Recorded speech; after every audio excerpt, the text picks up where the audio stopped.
Audio Jungle.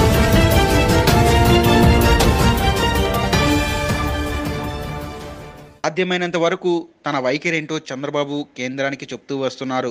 తేడా వస్తే తెగదెంపులు తెంచుకోవటం పక్కా అంటూ సూచనప్రాయంగా చెబుతూనే ఉన్నారు.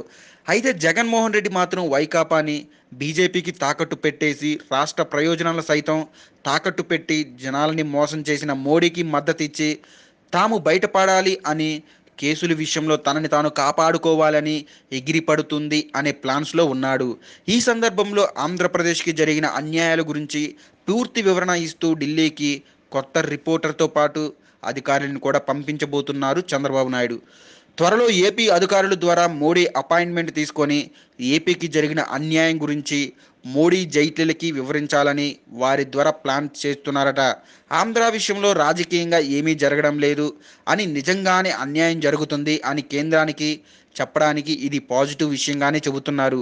ఢిల్లీ నుంచి ఏ రకమైన సమాధానం స్పందన వస్తుంది అనేది చూడాలి. అభివృద్ధి అయ్యేందుకు అందుబాటులో ఉన్న ఏ ఒక్క అంశాన్ని కూడా వదులుకోకూడదు అనేది ఆయన ప్లాన్. ఈ దెబ్బతో మోడీ పరిస్థితి అర్థం చేసుకొని కాస్తంతైనా తాయిలం ఇవ్వాల్సింది అనేది బాబు ప్లాన్. మరి ఏపీ నుంచి రాష్ట్రానికి నిధులు రాకుండా వీలైనన్ని కుట్రలు వేయడంతో పాటు ఇక్కడ అభివృద్ధి జరిగితే వచ్చే ఎన్నికల్లో తనకు డిపాజిట్లు కూడా రావని డిసైడ్ అయ్యి కేంద్రం నిధులతో పాటు విదేశాలకు లెటర్లు పెట్టి ఏపీ అభివృద్ధి అట్టాడుకుంటున్న జగన్ ప్లాన్లు బాబు ఎత్తులతో చెత్త బుట్టలోకి వెళ్లడం ఖాయంగా కనిపిస్తుంది. ఏంటండి, వీడియో నచ్చిందా? అయితే ఓ లైక్ వేసుకోండి, లేదంటే ఓ కామెంట్ చేయండి. ఎప్పటికప్పుడు మా వీడియోస్ చూడాలంటే సబ్స్క్రైబ్ చేసుకోండి.